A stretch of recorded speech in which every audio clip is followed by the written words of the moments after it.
Hi there. So, sharing Sunday, Pastor asked us to share, and I thought I'd have a little bit to say about our Churchill trip. I know a lot of you have heard already that there's a group from the church going to Churchill. It started off last year. So we have a bunch of people from the church, 4 of us actually, that started kayaking last summer. There's Nancy and Jess and Lori and myself. And we really enjoyed doing it. Like, can you imagine on the river kayaking, and there's deer and there's eagles and there's turtles and there's ducks and there's so many different animals, and the air smells beautiful and the sun's in your face and it's just really nice.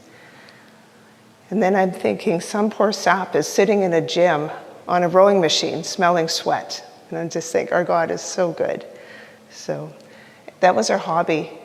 A few months later, in October, we went to a burn survivor conference, and one of our ladies on our committee mentioned she had been to Churchill to kayak with the beluga whales. And instantly, I just wanted to go so bad. And I texted our kayaking ladies, and they wanted to go too. So we started brainstorming about this trip. And it was just so exciting. I was doing my devotions a few days later, and I really felt like God was saying John should do his story in Churchill, his survivor story. After all, that's where his accident happened. Almost 30 years ago, he was burnt. I think most of you know the story, but if not, I'm going to just give you a little quick something. So almost 30 years ago, he was electrocuted. He took 138,000 volts going into his right hand and out his right foot, causing third-degree burns to most of his body. But you wouldn't know that John is any less than anybody else. He does everything everybody else does, and with a smile. He's really determined. He has golfed. He's jumped off high diving boards. He gives inspirational talks. He's done it at hospitals, nursing homes, children's groups, and even from the pulpit a few times. So it just made sense that God would want him to tell his story up there. I asked him if he wanted to do it, and he said, well, and then he said yes. So we were so excited. I called a church in Churchill, and a guy named Gord answers the phone. And I said, hey, were you there 30 years ago? And he said, yeah, why? And I said, I have a story for you. I said, 30 years ago, the power went out to all of Churchill because of a hydro accident. He says, I remember that. I said, that was my husband. I said, he had this accident and now he's doing amazing things and he does these talks. I told him about our kayaking adventures and how we wanted to kayak with the belugas and how during devotions I felt that God wanted him to talk. He says, well, I have a story for you. And I said, oh? And he said, yeah. He says, since COVID, our church only has about 6 to 8 people. And we gather and we watch church on Zoom. And the fact that you even caught me here is amazing because I was only here doing renovations or some maintenance work in the washroom. Usually there's nobody here. So the fact that you caught somebody at the church is a mini miracle from God.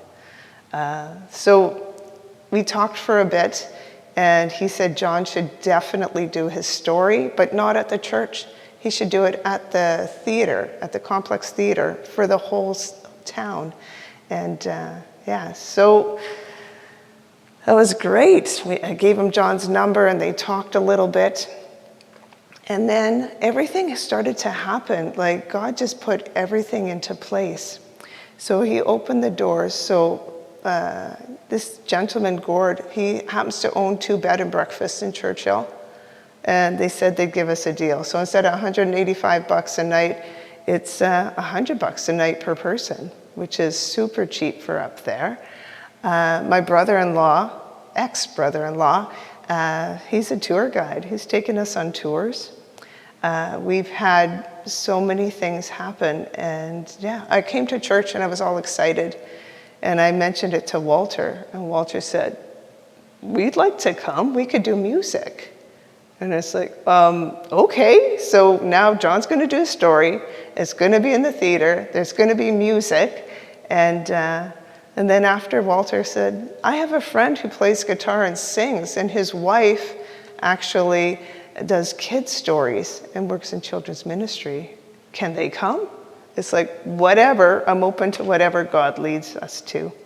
So there's been a few, and then that was Darlene and Byron. So anyway, they're not coming now, but Walter's actually gathered up a few other people from the band and to help out. So it's John's family coming to hear his story, and a few people from the band. And some of us will kayak, some of us will zodiac. Either way, we're all going to get to see the whales. Gord's wife, Lynn, she was saying that I should actually tell my story because a lot of people would want to know and can maybe be blessed by hearing a story of a survivor's wife who didn't just give up and leave. And I said, well, I did it once at a women's wellness day and I was scared so bad, I don't know if I want to do that again.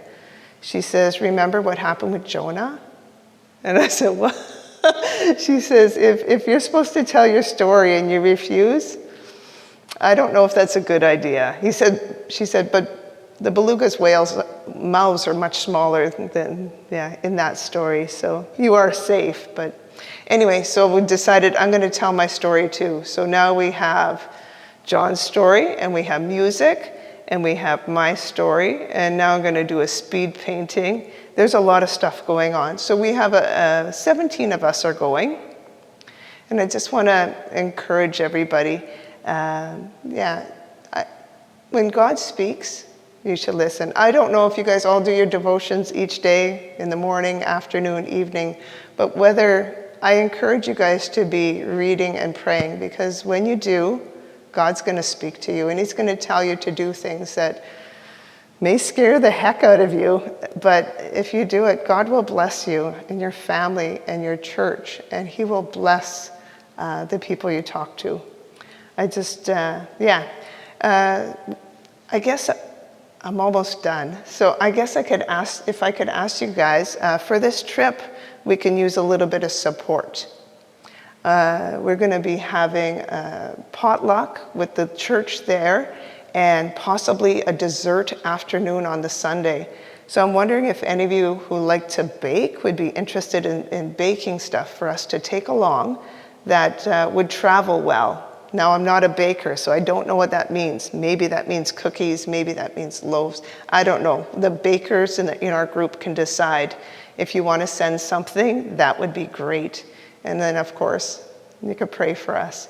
That's my story for now, and feel free to ask us questions anytime. I'll bye for now.